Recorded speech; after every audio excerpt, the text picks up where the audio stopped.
Hi, this is Clarissa with Pickaway County Library bringing you this week's craft. This week we'll be making a Thanksgiving wreath.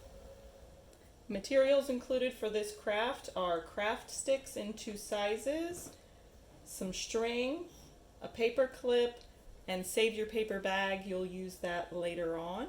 Materials you'll need are scissors, glue, cardboard or paperboard, something to color your craft sticks. You can use crayons, colored pencils, markers, or paint.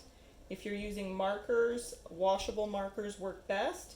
And you'll also want some Q-tips to blend the lines from your markers. I'll show you that later on. For my paperboard, I'm using a cereal box. You can use a shipping box or even a paper plate. Just cut off the curved edge around the plate. You'll want the outer diameter to be about 7 to 8 inches and the inner circle diameter to be around 5 to 6 inches. This step won't really apply to you if you're using colored pencils, crayons, or paint. To color your craft sticks, I'm using washable markers. The extra step that I'm doing after I color the sticks is following behind the marker with a damp Q-tip and using the water to blend in the marks from the marker. It makes it look more finished and gives the wood a stained look, which I think looked nice in the finished product. You'll want to do this to all of your craft sticks and then let them dry before you attempt to glue them down or move on to the next step. I've used 4 colors for my craft sticks. You don't have to use 4 colors or the same colors that I did, but it does look nice in the finished product. I'm going to repeat this step with all of my small craft sticks, being careful not to mix up which Q-tip I've used for each color because I don't want to have red or brown streaks in my yellow or vice versa. And then I'll set these aside to dry also. Our sticks are dry, so now we're going to start gluing them down to our cardboard circle.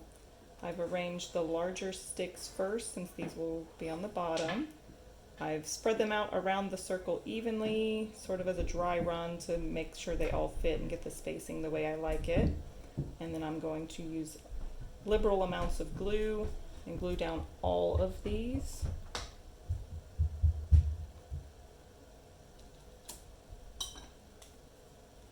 You may want to put something down like wax paper or parchment paper under your work surface if you don't want it covered with glue. So that way it's easier to get it up later once everything's dry.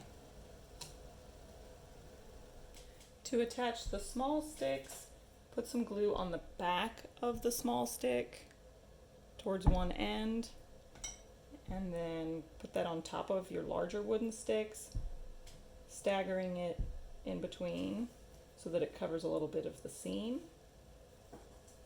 A hot glue gun would work well for this, but clear drying craft glue or Elmer's glue works also. Continue with the same pattern that you started for the larger row, just offsetting it a couple of places so you don't have any of the same color directly on top of each other. You'll continue this all the way around and then let it dry. While your wreath is drying, you can work on cutting out the pennant flag shapes for the banner that hangs from the wreath.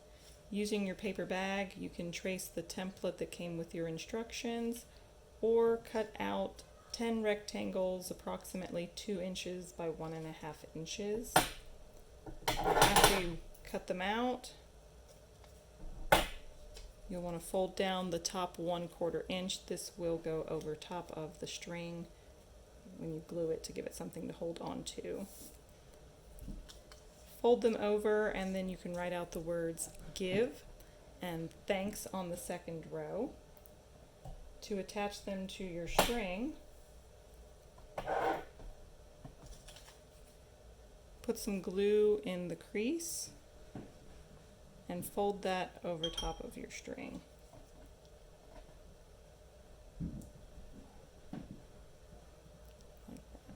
that. Do this for all of your letters. You should have 2 pieces of string in your kit, and then set these aside to dry also.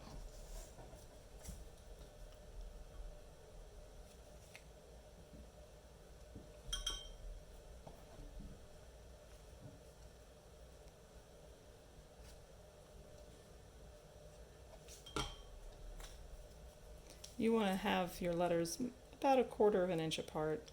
That way there's some flex in the string once they're dry, so you can drape it over top of your wreath.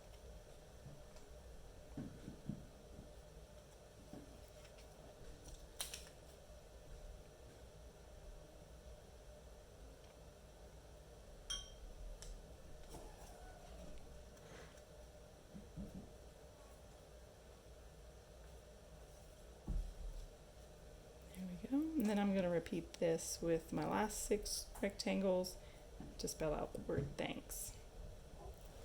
Now that my wreath has dried overnight, I'm going to attach the little banners. I'm going to lay them on the wreath and see where I think they look good.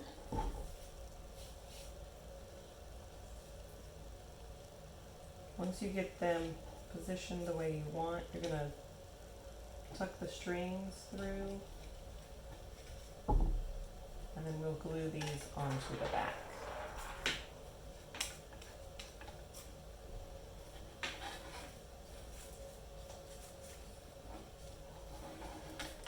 So we'll turn it over and just use some more glue to attach these.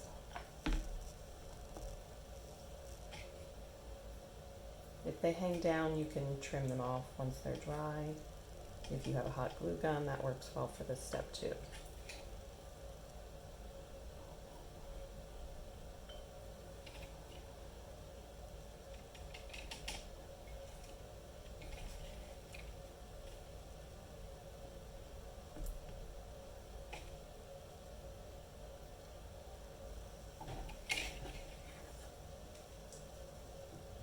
I'll check that I have this straight up and down. I'm going to attach the paper clip that I'm going to use to hang my wreath while it's laying face down drying. You'll want to use a large amount of glue to attach the paper clip so that it stays. You can use a hot glue gun for this step also if you have one. And then you'll want to let this dry. Once your wreath is dry, you could add some faux or dry leaves, maybe some acorns, or you could leave it as is. I think I'll leave mine just the way it is. I hope you've enjoyed this week's craft. We'd love to see photos of your finished Thanksgiving wreaths. Feel free to post them to our Facebook page for Pickaway County Library.